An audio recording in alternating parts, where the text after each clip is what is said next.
तो भाई तेजस्वी यादव ने पहले ही घोषित कर दिया था कि बिहार इलेक्शन में किसकी सरकार बन रही है। इस बार तो क्लीन स्वीप हम लोग हो रहे हैं और वो क्लीन स्वीप हो भी गए।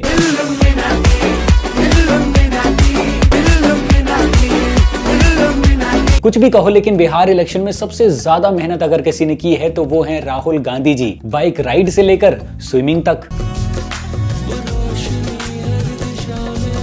आम जनता में जातिवाद तो फैलाई ही, लेकिन इस बार तो इंडियन आर्मी को भी नहीं छोड़ा। कि आईआईटी का जो एग्जाम लिख रहे हैं वो सारे के सारे अपर कास्ट के हैं और दलित फेल हो रहे हैं, तो फिर एक काम करो, दलितों से लिखवा के दिखाओ। ट्राई करते हैं। 90% लोग समाज के अति पिछड़ा दलित आदिवासी से आते हैं, मगर अगर आप देश को देखें, अदानी अंबानी जैसी कंपनियां जो हैं, और इसमें अल्पसंख्यक आदिवासी को ढूंढ के निकाल दीजिए, आपको कोई नहीं मिलेगा। सारे के सारे 10% आबादी में से आते हैं। सारा बैंक का धन उनको जाता है, सारी नौकरियां उनको जाती हैं, सेना में उनका कंट्रोल है। अब इतनी मेहनत के बाद बंदा अपनी थकान भी तो उतारेगा। तो पिछले 10 महीनों में उन्होंने 8 फॉरेन ट्रिप्स मार ली और इसलिए लोगों ने पार्ट टाइम पॉलिटिशियन कहते हैं। और ये तो छोड़ो, बिहार इलेक्शन रिजल्ट पर भी वो गायब थे। अब भाई कमेंट में रोने मत लग जाना कि मोदी जी भी तो फॉरेन जाते हैं। तो भाई वो प्राइम मिनिस्टर ऑफ इंडिया हैं, उनकी ट्रिप्स ऑफिशियल होती हैं, ना कि पर्सनल और अनडिस्क्लोज्ड। लेकिन यार अब जनता कंफ्यूज है कि राहुल जी इतनी मेहनत तेजस्वी या कांग्रेस को जिताने के लिए कर रहे थे या फिर वो सीक्रेटली बीजेपी की तरफ से ही लड़ रहे थे। लेकिन यार अब सवाल ये है कि प्रशांत किशोर पॉलिटिक्स में रहेंगे या नहीं। दूसरी बात लिख के ले लो कि जेडीयू को तीर सिंबल को 25 से ज्यादा सीट नहीं आएगी। और आई तो आप राजनीति छोड़ देंगे? छोड़ देंगे जी। बंगाल में कहा था, अभी कह रहे हैं, फिर रिपीट कर देते हैं, 25 सीट नहीं आएगा जदयू को।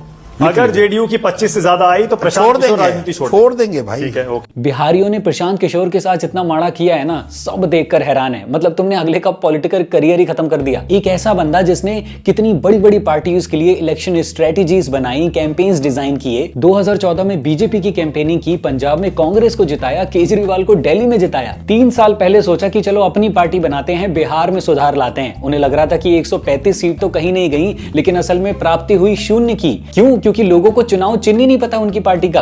कोई सोचता है कि ये चुनाव चिन्ह है, कोई सोचता है कि ये चुनाव चिन्ह है। लेकिन इतने बड़े कैंपेनर होने के बावजूद भी, इतनी बड़ी बड़ी पार्टीज के लिए इलेक्शन स्ट्रेटेजीज डिजाइन करने के बाद भी वो इतनी बड़ी मात कैसे खा गए कि अपना चुनाव चिन्ह ही लोगों को समझाना, उनके दिमाग में डालना भूल गए। क्योंकि यार इंडिया में ज्यादातर लोग ना उस चुनाव चिन्ह को देखकर ही वोट डालते हैं। तो चलो यार इस वीडियो में बात करेंगे कि क्यों राहुल गांधी जी का वोट चोरी का मुद्दा खास लोगों को जमा नहीं, या फिर मैं कहूं कि कांग्रेस ने पिछले 50-60 सालों में इतनी काम चोरी कर डाली थी कि उसका भुगतान आज उनके राजा बेटा राहुल जी को भुगतना पड़ रहा है। तो कांग्रेस की एक खासियत है कि इनका हाथ जो पकड़ता है उसकी उल्टी गिनती शुरू हो जाती है। अब बिहार में ही देख लो, 2020 में जब वीआईपी पार्टी बीजेपी के साथ थी तो उन्हें 4 सीट्स मिली, लेकिन कांग्रेस के साथ आते ही 0 की प्राप्ति हुई। इसी तरह तेजस्वी यादव को राहुल जी ने बाइकों पर गेड़ियां लगवा कर 75 सीट से 25 पर ला पटका। लेकिन दूसरी तरफ नीतीश कुमार जो बीजेपी के साथ थे, उनकी 43 सीट से बढ़कर 85 हो गई। ऐसा ही महाराष्ट्र में हुआ। 2019 में उद्धव ठाकरे की शिवसेना को 56 सीट्स मिली जब वो बीजेपी के साथ थे। लेकिन 2024 में जब राहुल जी का साथ मिला तो सिर्फ 20 सीट्स रह गईं। अब आप ही बताओ इसे क्या कहेंगे। अगर आप भी स्क्रिप्ट राइटिंग और स्टोरी टेलिंग सीखना चाहते हैं, जिससे कि आप अपनी स्कूल कॉलेजेस की प्रेजेंटेशंस को और बेहतर कर पाएं, या फिर एक बेहतरीन पब्लिक स्पीकर बनना चाहते हैं, तो आप मेरे इस कोर्स को ज्वाइन कर सकते हैं, जो कि है how to script and storytelling. इसका लिंक डिस्क्रिप्शन में है। तो इस वीकेंड बर्गर मोमोज मत खाना, ये वर्कशॉप अटेंड कर लेना। और अब आप देखोगे कि राहुल गांधी जी का ये नया पॉलिटिकल स्टंट, वोट चोरी, और जो बीजेपी वाले कहते हैं काम चोरी, इन दोनों की लड़ाई का असर अब आपको वेस्ट बंगाल और यूपी के इलेक्शन में भी देखने को मिलेगा। अब देखो, हमारे देश में दिक्कत ये हो चली है कि ऑपोजिशन को समझ ही नहीं आ रहा है कि चल क्या रहा है। उन्होंने अपनी एक अलग ही दुनिया बना रखी है। वो सही मुद्दे उठाना जानते ही नहीं है, क्योंकि ग्रोथ डेवलपमेंट हमारे देश की, इस पर तो बात ही नहीं होती, बाकी सारी बातें होती हैं। अगर आपने उनकी स्पीचेस को एनालाइज किया होगा तो वो प्रो इंडिया नहीं होती हैं, वो सिर्फ एंटी बीजेपी होती हैं। Everybody knows that the Indian economy is a dead economy. Narendra, surrender. ऊपर बच्चे लड़ रहे हैं, बीजेपी ने इनको भी लड़ा दिया। लेकिन यार अगर ऐसे ही चलता रहा तो इंडिया में हमारे पास सिर्फ एक ही ऑप्शन रह जाएगा, जो कि बिल्कुल नहीं होना चाहिए। तो क्या ये सही समय है कि कांग्रेस अपने आप को रीब्रांड करे, एक नया फेस लेकर के आए जिसके ऊपर लोग ट्रस्ट करें, अब जो कि कम से कम अपनी पार्टी को नया डायरेक्शन दे सके, इंडिया को एक सपना दिखा सके। इस इलेक्शन ने सबको ये तो दिखा दिया कि बिहार एक ऐसी पहेली है जिसको जितना सुलझाने की कोशिश करोगे आप उतना ही उलझते जाओगे। जहां एनडीए को मिली बिहारियों की अनप्रेसिडेंटेड सपोर्ट, वही कांग्रेस को जितनी सीट मिली उससे ज्यादा तो स्कॉर्पियो में होती हैं। ये तो सबको पता है कि नीतीश कुमार के साथ 20 सालों की एंटी इनकम्बेंसी थी, क्योंकि जितना बिहार बदल सकता था, प्रोग्रेस कर सकता था, उतना नहीं कर पाया। लेकिन इसके बावजूद भी लालू यादव जो 20 साल से सत्ता में नहीं है, उनके खिलाफ एंटी इनकम्बेंसी इतनी ज्यादा थी, लोगों के दिमाग में डर और लोगों के दिमाग में गुस्सा इतना ज्यादा था कि वो आज उनके बेटे पर भी विश्वास करने के लिए तैयार नहीं है। और करे भी क्यों, ये बातें ऐसी करते हैं। वो थोड़ा लाइन में रहे, सब कुछ ठंडा दिया जाएगा।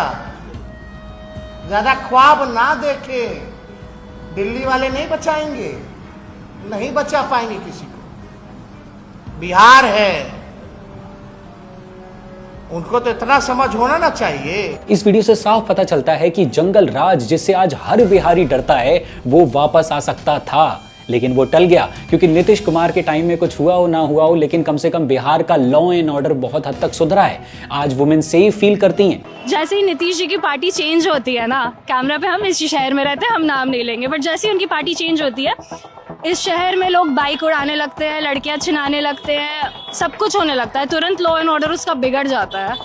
तो अगर ये चीज़ इतनी एविडेंट है कि वो एक वीक के अंदर अंदर चिंदी चोरी जिसको कहते हैं वो बहुत बढ़ जाती है और मेन लोकेलिटीज़ में बढ़ जाती है, तो कुछ तो असर हो रहा होगा ना सर, अगर ये इतना क्लियरली दिख रहा है तो। और इसीलिए बिहार की महिलाएं नीतीश कुमार पर अपना पूरा भरोसा करती हैं, और जो कि हमें इस इलेक्शन में दिखा भी। अब आप खुद सोचो, जब नीतीश कुमार पावर में आए तब उन्होंने स्कूल की छोटी बच्चियों को साइकिल गिफ्ट की। अब हम शहर वालों के लिए ये छोटी सी बात है, लेकिन जो लड़कियां पैदल जाया करती हैं स्कूल, उनके लिए साइकिल भी एक बड़ी चीज है। और जब एजुकेशन के बाद उनकी शादी हुई तो ज्यादातर महिलाओं की यही परेशानी थी कि उनका पति शराब बहुत पीता है, जिसके बाद नीतीश कुमार ने बिहार में अल्कोहल पर बैन लगा दिया। हाँ, मैं मानता हूं कि एक शराबी अपनी शराब का जुगाड़ कर ही लेता है, लेकिन जन स्वराज के प्रशांत जी को देखिए, उन्होंने कहा कि हम जब सत्ता में आएंगे तब हम अल्कोहल पर से बैन ही हटा देंगे।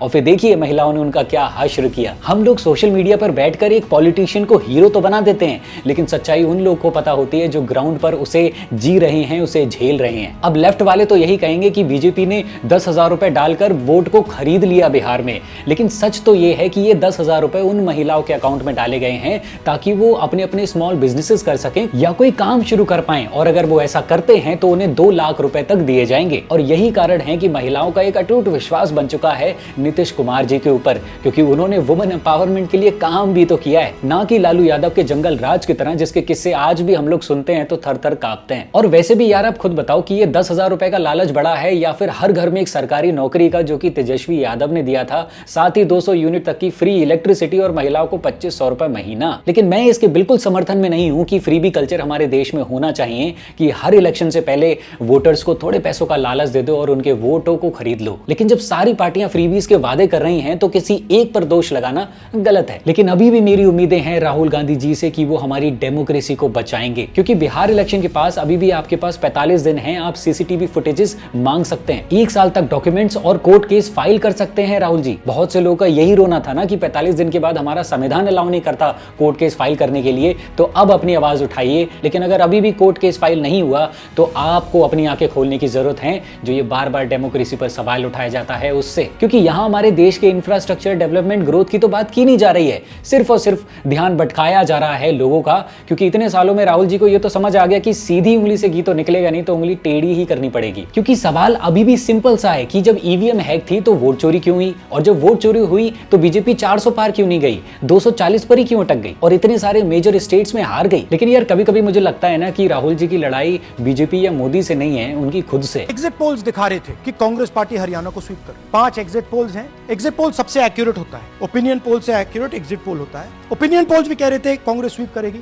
इसका नाम एग्जिट पोल नहीं है, इसका नाम मोदी मीडिया पोल है। ये मोदी जी का पोल है, फैंटेसी पोल है उनका। मतलब उनके हिसाब से जब एग्जिट पोल कांग्रेस के हित में है तो एक्यूरेट, वरना मोदी पोल ये जब इलेक्शन जीत जाए तो ईवीएम बढ़िया है, वरना ईवीएम हैक हो गई है। और जब इलेक्शन कमीशन डुप्लीकेट वोटर्स को हटाने के लिए एसआईआर करवाती है तब ये कहते हैं। Why is EC not removing duplicates? Because if they remove duplicates, there will be a fair election. 65 lakh नाम काटे हैं बिहार में से, इसका मतलब है कि 65 लाख लोगों के अधिकार रद्द कर दिए हैं। और इनकी आखिरी साजिश ये है कि बिहार में SIR करके नए वोटरों को जोड़कर, वोटरों को काटकर ये बिहार का चुनाव चोरी करें। मतलब वोट चोरी का कोई सोल्यूशन नहीं निकालना, सिर्फ ढोल पीटना है ताकि लोगों के दिमाग में ये डाला जा सके कि कल को अगर बीजेपी इलेक्शन जीत भी जाती है तो वो वोट चोरी करके सत्ता में आई है। जैसे कि इसका कहना है कि क्या फायदा ऐसी जीत में जब आधी जनता को पता हो कि फ्रॉड हुआ है। तो भाई क्या फायदा और क्या मजा तुम्हारी वीडियो देखने का जब आधी जनता को पता है कि तुम किसके फेवर में रहते हो। सो एट द एंड अगर आपको ये वीडियो पसंद आई तो इसे लाइक करना और अपने दोस्तों के साथ शेयर करना और इस चैनल को सब्सक्राइब कर लेना, क्योंकि ये आपके लिए तो फ्री है लेकिन मेरी इससे बहुत मदद होती है। जय हिंद।